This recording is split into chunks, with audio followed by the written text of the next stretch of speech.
اور دیگر عبادات کا اہتمام کریں گے، لوگوں کے ساتھ اچھا برتاؤ کریں گے، والدین کی خدمت کریں گے اور صلہ رحمی کریں گے، دنیا کی آزمائشوں میں صبر کریں گے اور اللہ کی رضا پر راضی رہیں گے۔ رسول صلی اللہ علیہ وسلم نے فرمایا، میری امت میں سے ہر شخص جنت میں داخل ہوگا سوائے اس کے جو خود انکار کرے۔ صحابہ نے پوچھا، یا رسول اللہ، جنت کا انکار کون کرے گا؟ آپ صلی اللہ علیہ وسلم نے فرمایا، جس نے میری اطاعت کی وہ جنت میں جائے گا، جس نے نافرمانی کی اس نے جنت کا انکار کیا۔ جنت میں سب سے اعلیٰ مقام جنت الفردوس ہے۔ جنت میں کئی درجات ہوں گے اور سب سے اعلیٰ درجہ جنت الفردوس ہے۔ رسول صلی اللہ علیہ وسلم نے فرمایا، جب تم اللہ سے جنت مانگو تو جنت الفردوس مانگو، کیونکہ یہ جنت کا سب سے اعلیٰ اور سب سے بہترین حصہ ہے، اور اسی سے جنت کی نہریں جاری ہوتی ہیں اور اس کے اوپر اللہ کا عرش ہے۔ جنت حاصل کرنے کے لیے ہمیں کیا کرنا چاہیے؟ اللہ اور اس کے رسول صلی اللہ علیہ وسلم کی اطاعت کریں، 5 وقت کی نماز پڑھیں اور گناہوں سے بچیں، لوگوں کے ساتھ حسن سلوک کریں، والدین کی عزت کریں اور حقوق العباد کا خیال رکھیں، سوچ کر بولیں، ایمانداری اپنائیں اور دوسروں کی مدد کریں، قرآن کی تلاوت کریں اور اس پر عمل کریں، اللہ سے جنت کی دعا مانگیں اور دوزخ سے بچنے کی التجا کریں۔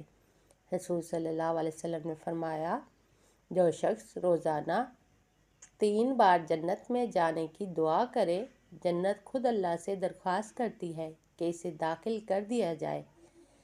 جنت اللہ کا وہ وعدہ ہے جو اس نے اپنے نیک بندوں کے لیے کیا ہے۔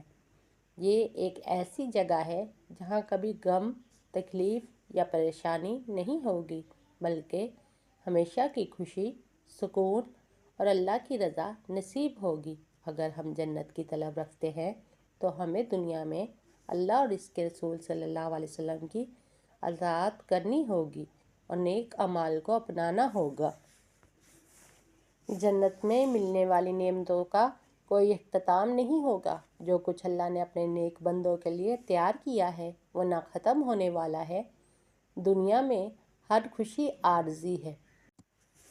اللہ تعالیٰ فرماتے ہیں، یہ وہ جنت ہے جس کے تم وارث بنا دیے گئے ہو، اپنے اعمال کے بدلے تمہارے لیے اس میں بے شمار میوے ہیں جن میں سے تم کھاتے رہو گے۔ یعنی جنت میں جو کچھ بھی دیا جائے گا وہ کبھی ختم نہ ہوگا۔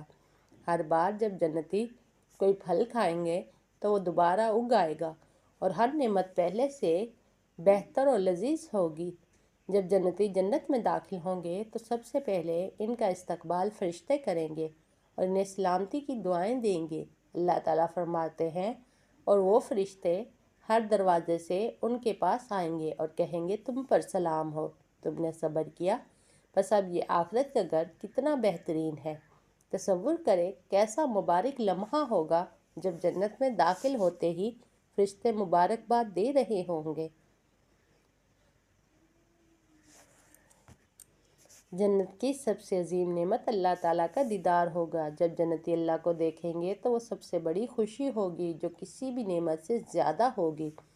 رسول صلی اللہ علیہ وسلم نے فرمایا، جب جنتی جنت میں داخل ہو جائیں گے تو اللہ تعالیٰ فرمائیں گے، اے جنت والو، کیا تم کسی اور نعمت کی خواہش رکھتے ہو؟